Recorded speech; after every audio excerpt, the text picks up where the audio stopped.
Harvard university کی تحقیق کے مطابق جو کچھ آپ نے یاد کرنا ہے اپنے ہاتھ سے لکھیں، بار بار بار بار لکھیں۔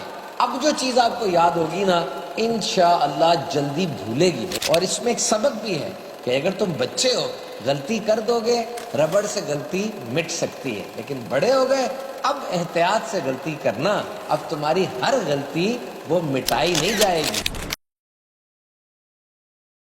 یہ میرے ہاتھ میں کیا ہے؟ پین۔ دیکھیں نہ کوئی چارجر ہے، نہ اس میں سیل ڈلتا ہے، نہ کسی سیٹلائٹ سے یہ جڑا ہوا ہے، نہ کوئی اس کا مدر بورڈ ہے، اور یہ گر جائے نا تو ٹوٹتا بھی نہیں ہے، جیسے موبائل میں ڈر لگتا ہے کہ گر گیا تو اسکریچ آ جائے گا۔ بہرحال ہم بات کر رہے تھے پین کی، ہے تو سادہ سا لیکن اس پین نے کام بہت بڑے بڑے کیے انسانی تاریخ میں۔ سب سے پہلے اس پین نے قرآن مجید سے برکتیں حاصل کی۔ قرآن مجید میں آیا قلم اور اس کے لکھے کی قسم۔ اس قلم سے مراد وہ قلم ہے جس سے لوح محفوظ پر لکھا گیا۔ یہ نوری قلم ہے اور اس کی لمبائی زمین و آسمان کے فاصلے کے برابر ہے۔ اس کے لکھے سے مراد لوح محفوظ پر لکھا ہونا مراد ہے۔ اور پھر کتنے بڑے بڑے معاہدے، کتنے بڑے بڑے ایگریمنٹس اور کانٹریکٹس وہ اسی پین سے لکھے گئے، اور کیسی میتھمیٹکس کے فارمولاز، کیمسٹری اور فزکس کے لاز اسی پین سے لکھے گئے نا، کیونکہ جب تک ٹائپ رائٹر ایجاد نہیں ہوا تھا، پرنٹنگ پریس ایجاد نہیں ہوئی تھی، تو ساری بکس تو پین سے لکھی جاتی تھی نا، اور بہت زیادہ کیئرفل ایٹیچیوڈ کے ساتھ کئی سالوں میں کتابیں لکھی جاتی ہوں گی۔ اور پھر 1874 میں ٹائپ رائٹر ایجاد ہوا۔ اس وقت پین کی سینکٹیٹی اور پین کی اہمیت کم نہیں ہوئی، کیونکہ ٹائپ رائٹر تک سب کی ایکسیس نہیں تھی، لیکن 1970 میں کی بورڈ ایجاد ہوا، اور اب سمجھ لے پین کی منوپلی بڑی حد تک متاثر ہو گئی۔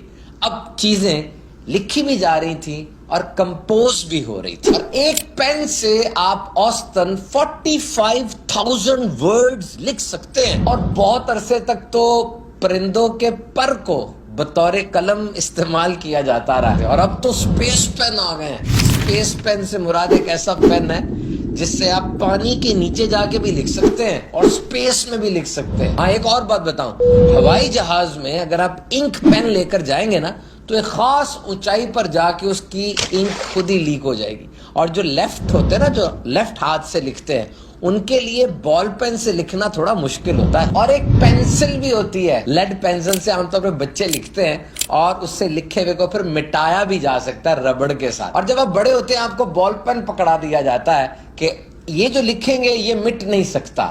اور اس میں ایک سبق بھی ہے کہ اگر تم بچے ہو غلطی کر دو گے، ربڑ سے غلطی مٹ سکتی ہے، لیکن بڑے ہو گئے اب احتیاط سے غلطی کرنا، اب تمہاری ہر غلطی وہ مٹائی نہیں جائے گی۔ اور بعض لوگ تاریخ انسانی میں ایسا گزرے ہیں کہ وہ سارا دن اتنا لکھتے، ایک دن میں 60 پینسلیں ختم کر دیا کرتے تھے۔ ایک عام درخت سے 2500 پینسلیں بنائی جا سکتی ہیں، اور تحقیق کے مطابق ہاتھ سے اگر لکھا جائے تو یاد کرنا بھی آسان ہوتا ہے۔ آئیے اسٹوڈنٹس کو ہم کچھ میمورائز کرنے کے لیے، اچھے طریقے سے یاد کرنے کے لیے کچھ طریقے سکھاتے ہیں۔ نمبر 1، آپ بڑے پیراگراف کو چھوٹے چھوٹے ٹکڑوں میں تقسیم کر لیجئے۔ جب آپ یوں تقسیم کر لیں گے نا تو اب چھوٹے چھوٹے ٹکڑوں کو یاد کرنا آپ کے لیے آسان ہو جائے گا۔ نمبر 2، کیپ آن ریپیٹنگ، دہراتے رہیں، ریوائز کرتے رہیں، بار بار دہراتے رہیں۔ لکھ کر دہرائیں گے، زبانی دہرائیں گے، وہ چیز دماغ میں قرار پکڑ لیتی ہے۔ Number 3، teach others what you have learned, دوسرے کو سکھا دیں جو آپ نے سیکھا تھا۔ یاد رکھنے کا بہت اہم نسخہ ہے یہ۔ اور number most important, Harvard university کی تحقیق کے مطابق جو کچھ آپ نے یاد کرنا ہے اپنے ہاتھ سے لکھیں، بار بار بار بار لکھیں۔ اب جو چیز آپ کو یاد ہوگی نا انشاءاللہ جلدی بھولے گی نہیں۔ پیارے آقا صلی اللہ علیہ وسلم نے ارشاد فرمایا، اللہ تعالیٰ نے سب سے پہلے قلم کو پیدا فرمایا اور اس سے فرمایا لکھو۔ قلم عرض گزار ہوا، یا رب میں کیا لکھوں؟ ارشاد فرمایا جو کچھ ہو چکا اور جو ابد تک ہوگا سب کچھ لکھ دو۔ Will pen ever be replaced by artificial intelligence؟ نہیں جناب، پین پینسل کا کوئی متبادل نہیں ہے۔ Remember، تحقیقات یہ بتاتی ہیں when you need to generate ideas،